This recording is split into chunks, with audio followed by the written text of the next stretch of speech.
our church not helping. There's a black clicker. Huh? Oh, okay, there we go. A lot of times when I counsel people who are about to get married, I always make sure that I remind them of the following. To a great degree, your concept of love is defined by both what you experienced from your parents and observed in your parents towards one another. I don't know if you've had that experience that you're in a relationship and all of a sudden it really hits you like, wow, that's exactly what my dad would have said. Or like, whether I wanted to or not, that is exactly the behavior that I observed in my mom. Many times children raised in abusive homes or with absent parents really struggle with the idea of love. Now, you can define it with words, but to see it consistently modeled is totally different. All of us, because of our fallen nature, need to be reminded what love looks like. Because, even if we have like the central part of it down, this fallen world twists it and corrupts it in ways that can be difficult for us to see. Open with us to 1 Thessalonians chapter 2. We're continuing in a series. We're going through the book of 1 Thessalonians, verse by verse. 1 Thessalonians chapter 2. Paul, Silvanus, and Timothy are writing to this church. They say, hey, we're thanking God for you. They've explained what motivated them to continue despite the difficulties they experienced. And here he gives them two images of the love that he feels for them that he had shown them. 1 Thessalonians chapter 2, verse 7. He says, but we were gentle among you, like a nursing mother taking care of her own children. There are like two things that we are gentle with beyond all else. One is new electronics, when you've just taken off that plastic covering from the screen and you just cradle it. And the second is newborn infants. They're about the same. It's not always the case. Can you be honest? How many of you, right, with the baby, you've been carrying them like this and you hit their head on the door jamb? Yeah? You've been there? Sometimes, more gentle than not. But mothers especially, I've done that. I don't think Sarah ever has. But mothers especially have this tenderness for their children, especially when they're newborns. It's usually the case. Sarah's first words to Mitchell as she was born were, hey, you little jerk. The tenderness kicked in after that. But we observe, in general, mothers with their infants an incredible gentleness and softness and tenderness. And I want you to know that this love comes from the very center of who God is. And the Psalm 131 verse 2 compares God to a comforting mother. But I have calmed and quieted my soul like a weaned child with its mother. Like a weaned child is my soul within me. I don't know about you, but there are many times when either of our kids were like really upset. I let them fall off the sofa. They're really mad. And they're upset and they're crying. I pick them up and they're just crying. And Sarah goes, here. And I hand them over and they shoot me that look like over the shoulder like, yes, this is what I wanted, Mom. And so here, the writer of the Psalm says that my soul, when I am distressed, longs to be comforted by God's tenderness. Jesus describes his own gentleness in Matthew chapter 11, verse 29. Take my yoke upon you and learn from me, for I am gentle, lowly in heart, and you will find rest for your souls. Gentleness is a fruit of the Spirit. It is part of what God works in every believer after the point at which we're saved. And if gentleness is not present in your life, you're basically an apple tree that produces no apples. It's something that should be there. Ephesians chapter 4, verse 1 and 2. Paul writes, therefore I, the prisoner of the Lord, implore you to walk in a manner worthy of the calling with which you've been called, with all humility and gentleness, with patience, showing tolerance for one another in love.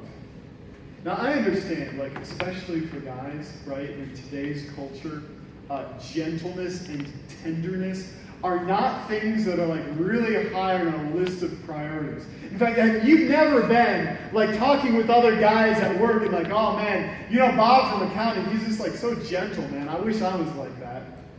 Like, it's not something that's highly esteemed.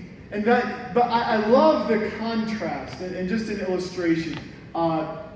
Two characters. One is Iron Man, okay, prototypical male, right? And the other is Father Brown from a show on the BBC. He's a priest who solves murder mysteries.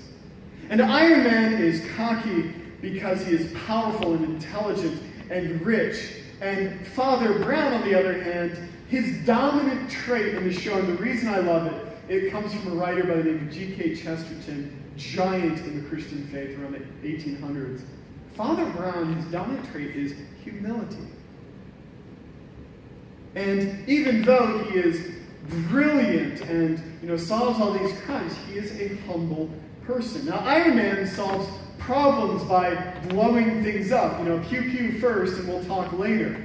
Father Brown has such a gentleness when he solves these murders repeatedly in the show and in the books. He's face to face with the murderer, and his first concern is for their soul, pleading with them to repent and to seek God's forgiveness, even as you're like, oh, well, I'm going to put you in the grave.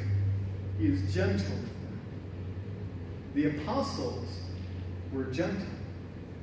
Paul in 1 Thessalonians mentions a very specific way. So he says, we were gentle among you, like a nursing mother taking care of her own children. In the verse before, he mentions, remember how they didn't come in greed. He says, we could have made demands as apostles of Christ, but we were gentle with you. He says, we're apostles.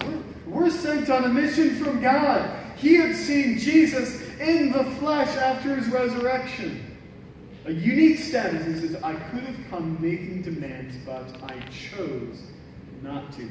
Gentleness means that you don't always have to insist on your rights. Right? And that's what moms give up. You have a right to sleep through the night. You have a newborn. You are obviously choosing to surrender that right and hopefully tenderness. Gentleness means I don't always have to get what I deserve. And that's kind of like human nature runs in the opposite direction, right? I mean, we hold rallies and make signs when we're mad that our rights are being infringed on. If we feel we deserve something and we're not getting it, we're going to go out into the streets. If you're at work and you don't feel that you're getting what you deserve, you grumble about it. Treat you like they should. And then in our relationships with one another, many times it can feel like negotiations between North and South Korea, where each side is trying to give as little as they can while they're getting the most that they can out of this negotiation. But instead, the model set for us by Paul with this church is a sacrificial love.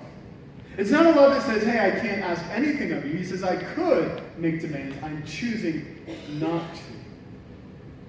Verse 8. So, being affectionately desirous of you, we were ready to share with you not only the gospel of God, but also our own selves, because you had become very dear to us. It says, because we loved you, we were willing to sacrifice for you. We sacrificed ourselves and shared ourselves with you because you mean a lot to us. And he goes on to spell out exactly how this turned out. For you remember, brothers, our labor and toil. We worked night and day that we might not be a burden to any of you while we proclaim to you the gospel of God. Here he finally states plainly what he was kind of hinting at earlier. When he arrived in their town in Thessalonica to plant this church, they could have asked that the new church pay for their room and board and the food that they would eat, and to pay them, but they chose not to. He decided not to burden them with that. In the book of Acts, we learn that Paul was a tent maker by trade. So many times when he would come into a town, rather than be like, oh, hey, you believe the gospel, now give me 10% of your income, he decided not to burden these new believers with that. And so he said, I'm going to work this job. And so he would work full-time as a tent maker, and that's the day and night part. And then on the side, and in the nighttime hours, I guess, he would go and he would plant this church and preach and teach them. And he says, I shared my very life with you. I have known many tent makers by trade, many people who were called into ministry to pastor a church, and yet chose to work an outside job because the church was not able to support them full time. One of the guys, one of my instructors in school, he said, hey, I was a tent maker my whole life in ministry. He said, I had 6 kids and I decided not to burden the church with that. And he said, I had a good living and I made that, and I served God as well. Here in Missouri, I met one of the guys who had served in the state most of his life. And he was a school principal. And he told me, he said, my specific calling in life was to go into churches that were struggling. And he said, because of the way I worked, I had the luxury of going in and saying, you don't need to pay me anything. We're going to rebuild this church and get you to where you need to be. So I'm going to come in. I'm not going to take any salary from you. And he would go and he would get the church back on their feet. And then he would move on to another church. That was his specific calling in life. Now remember, this wasn't something forced on Paul. He said, I had rights. I chose not to ask for it. He chose it out of love. There was actually some debate in the early days of the church, and many people in our culture today, the idea of, pastors who are preaching the gospel, should they be paid? It was an open question in the early church. And so Paul actually writes to the Corinthian church and really gets into it. He writes a whole chapter on this. This is just a segment of it. 1 Corinthians chapter 9, verse 13. Do you not know that those who are employed in the temple service get their food from the temple, and those who serve the altar share in the sacrificial offerings? So he's referring to, under the Old Testament, the priests and the Levites who worked in the temple. When somebody brought an offering into the temple, a portion of it would be given to them, and that's how they fed their family. But the early ministers of the gospel, they weren't descended from the tribe of Levi. They weren't descended from the priests. But he says, in the same way, the Lord commanded that those who proclaim the gospel should get their living by the gospel. Now, it doesn't really go on in much more detail than that. And there's been a great amount of debate, right, over what a living means. My sister just texted me this past week and said, you know what, I feel like I need to move on and look for a new church because I'm going to this one that's one of those massive churches. And said they're always preaching on tithing and give, and the pastor lives in this $750,000 house and drives a very expensive luxury car from what the church is paying him. And I feel that yes, we have a right to be paid a living, but if you're at the point where you are wealthy, you're stepping out of line. But it is all right to pay a pastor. Yet, right before that, Paul told the Corinthian church the same thing. Nevertheless, we have not made use of this right, but we endure anything rather than put an obstacle in the way of the gospel of Christ. He says, look, this is a right that I have, but it's a right that I chose to surrender so that I could serve you. I would endure anything not to be a hindrance to the gospel. I love it in team sports. When I see a guy at the top of his game, when it comes time to renew the contract, takes a pay cut for the good of the team. I love seeing it. That somebody has the attitude of saying, look, I could demand a $100 million contract out of you, right? I'm playing at that level, but I have a greater goal than what I can get. I want this team to win. And so if I take a lower pay rate, I think that we could, bring on better players and we can win together. Oh, if the church caught that same mentality. I'm saying, I'm willing to surrender, some of my rights, or I'm willing to not, for instance, define church by what pleases me, but by what accomplishes the goal of sharing the gospel. That is when the church succeeds at what God told us to do.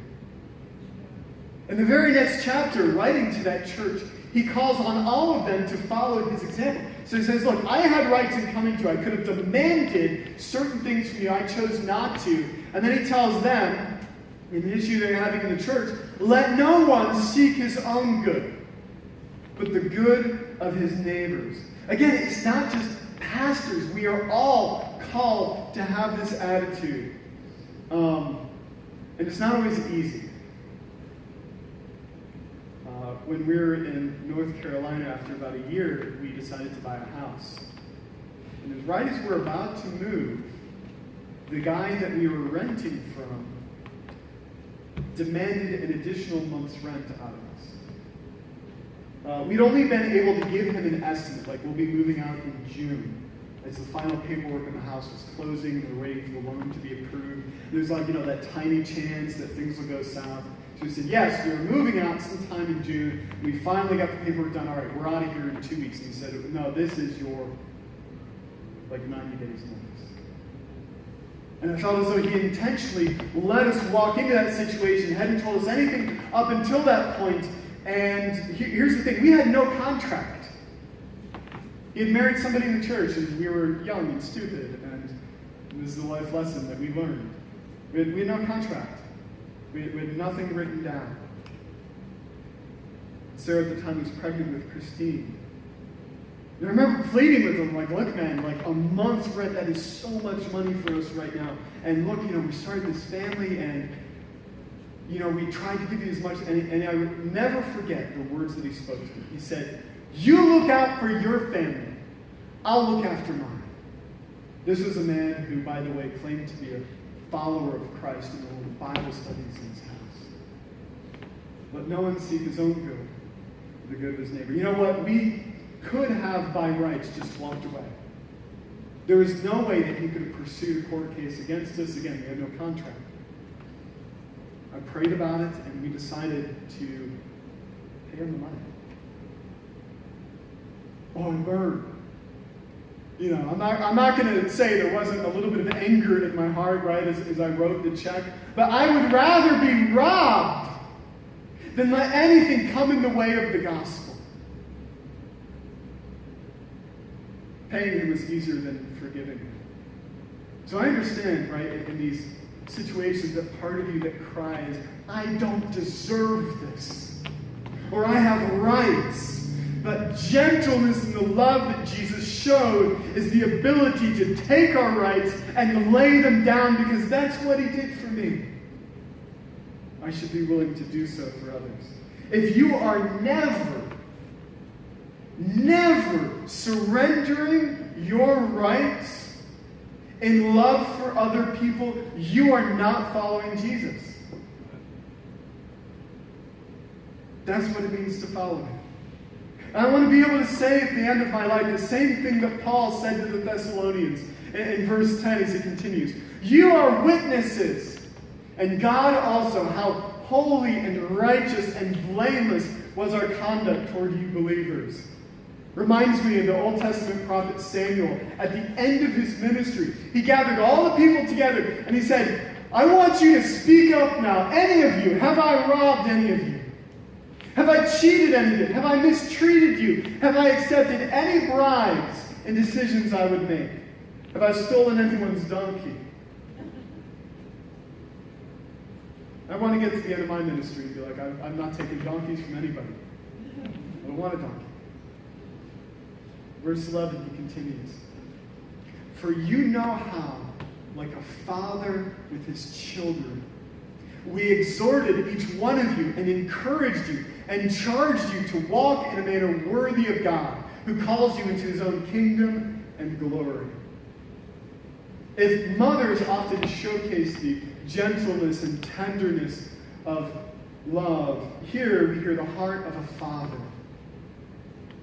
who calls his children out and encourages them and yells at them to go and take hold of what life has to offer. In our case, again, this is a general thing. I believe it will be Sarah screaming from the sidelines, hit him in the head!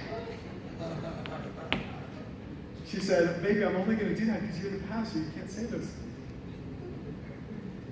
So hear me now. We're not just to be gentle and tender with each other in the life of the church. Something is missing, in fact, when that is the only kind of love that's expressed in the body of the church.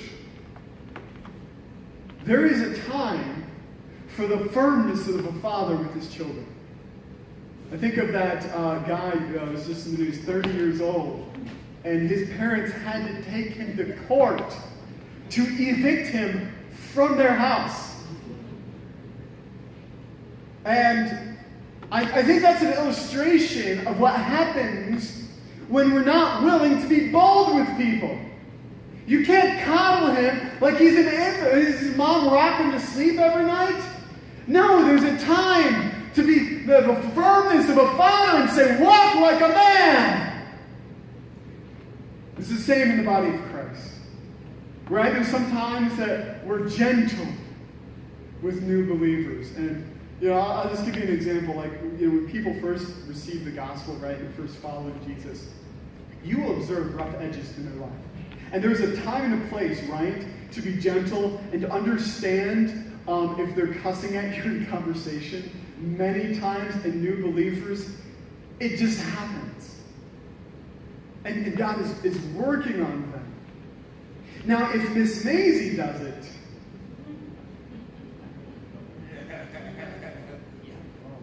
in the firmness of love saying, Miss Maisie, please do not, use that language with me.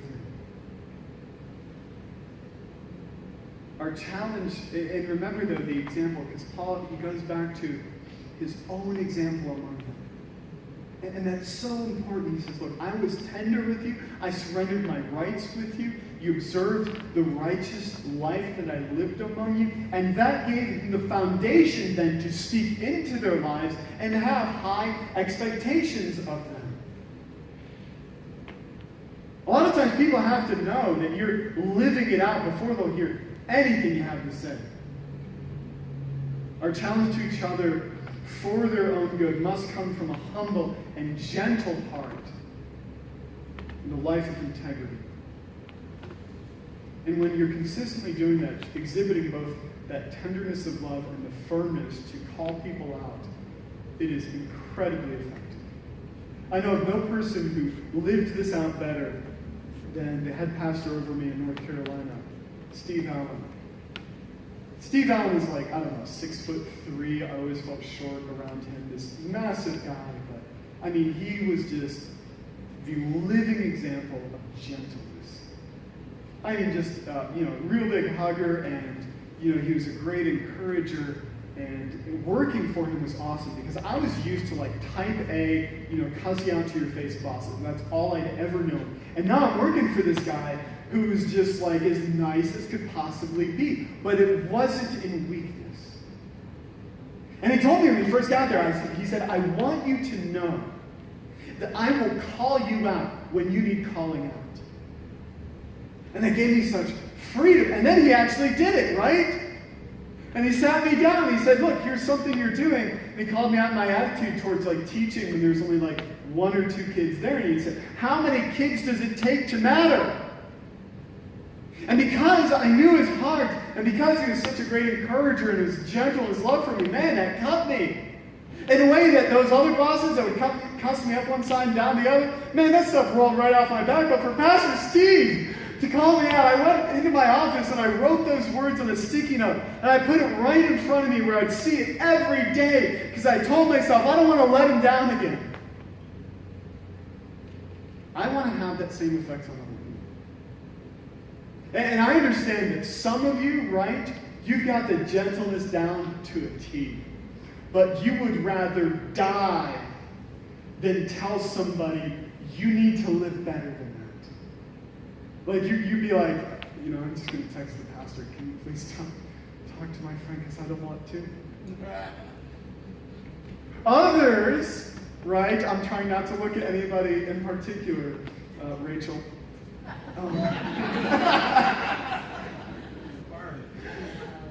You got no problem. And And I'll say, like, Sarah's in-laws that we're going to be spending some time with this summer, they got no problem telling you when you're out of line. It's the, remembering to be, gentle and tender. You struggle more with that. Remember, that's just the way we're wired. God calls us, though, to exhibit both. So some of you, you need some boldness in the Holy Spirit. Some of you need the gentleness in the Holy Spirit as well. Again, I always feel I have to mention, whenever I talk about the example of parents and the love of a father or a mother, I always have to follow up and say, I understand that for many of you, this is a foreign language.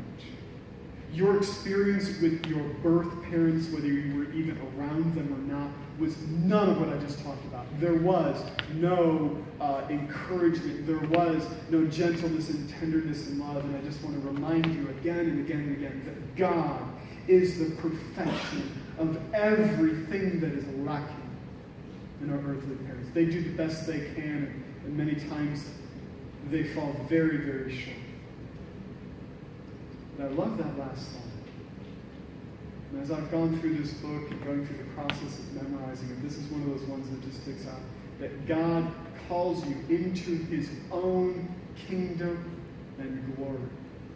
And part of that is a reminder to you, just to remind you this morning, you're not called into your own kingdom. Right? And some of the preaching out there nowadays would have you believing something like that. No, God is the king. He's the only king. It's not you. But he is calling you into his kingdom and into his glory. And so walk in a way that is worthy of what you are stepping into. You are sons and daughters of the king. I had a conversation with Christine the other night in the bathtub. She said, Dad, am I really a princess, or is that just something you tell me? Now, I could say, hey, you are a literal princess. I said, our great-great-great-great-great-great-grandfather was King Edward II of England. I am? I'm a real princess? And then she's like, when are we moving into the castle? I was like, well, not like that. She was ready, give me a tiara. But listen, church people, we are moving into his castle. Right? That's for real, for real. So let's walk like it. In tenderness, in firmness, in gentleness, and in encouragement. Let's pray. God, I thank you so much that you are the model for this. That even if we've never had another human being in our whole lives who never showed us what real love looks like, you have. You gave up your rights. You became like us. You humbled yourself on the cross. Now you call us to walk in a way that is worthy of the love that you've shown us. God, you challenge us, you encourage us, and you charge us with your mission in this world. I pray that our lives would be an example of that in our dealings with each other.